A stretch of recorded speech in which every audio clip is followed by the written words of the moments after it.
Good days mga lods, for today's video ay may order nga sa atin na foreigner na taga Pampanga at 1 inch nga yung in-order na sa atin dito na 100 pieces nga mga lods. So tuturuan ko kayo kung paano ko nga ba ito i-ship. Ayan, so may lagayan to dito.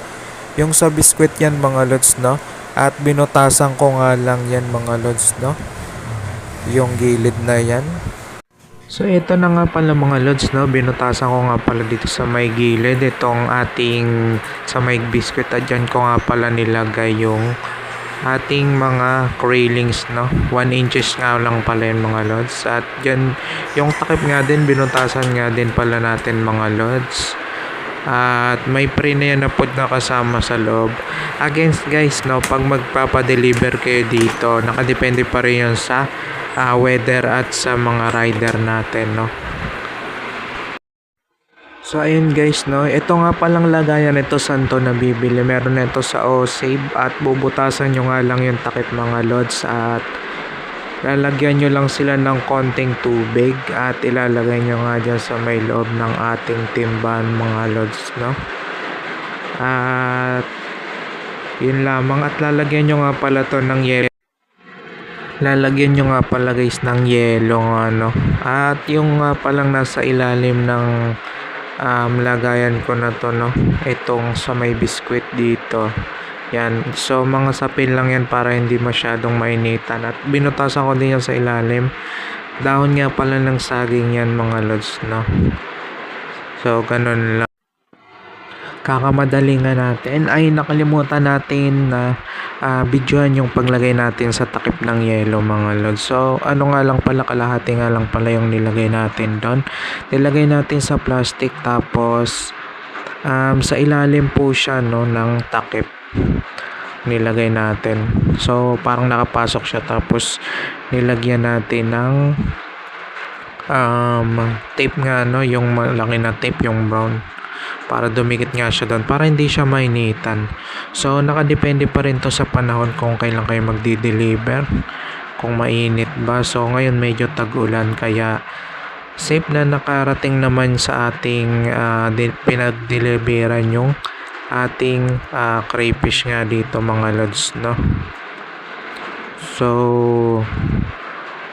nakadepende pa rin talaga sa panahon yan. So 1 inch nga lang pala to mga boss, no. At binutasan ko yung timba dito, yung pinaglagyan sa mga gilid-gilid para mahanginan yung ating crepe. Sa isang tab nga mga lods, nilagyan ko lang siya ng tagsa 10, no, 10 crayfish kada isang tab. At may tubig dito, yung sakto lang na nakalubog sila para kapag bumiyahe hindi sila mauusukan, makakalangap ng usok na sa kalsada, no, at mahaba yung kanilang buhay, no. So ito nga pala yung conversation namin ni Sir Charlie Case. So shoutout sa iyo Sir Charlie Case ng Pampanga, no. So tinanong ko dito kung maayos ba yung lahat. So pagpasensyahan nyo na kung hindi tayo magaling dito sa English. So I sent ito nga pala yung payment niya dyan. So ayan, PewDie daw mga 3 lang daw yung namatay nga, no, sa 107. So pinasobrahan nga pala natin dito yung ating pa-order, no, para kung sakaling may mamatay man. So sa awan ng Diyos, no, so ayun, 3 lang yung namatay na crayfish at 104 yung nabuhay, no. Hindi kasi natin alam kung 107 or 106 yung nalagay natin. So ayan, tapos nagbayad na nga siya dito. So yun lamang po mga lods, to.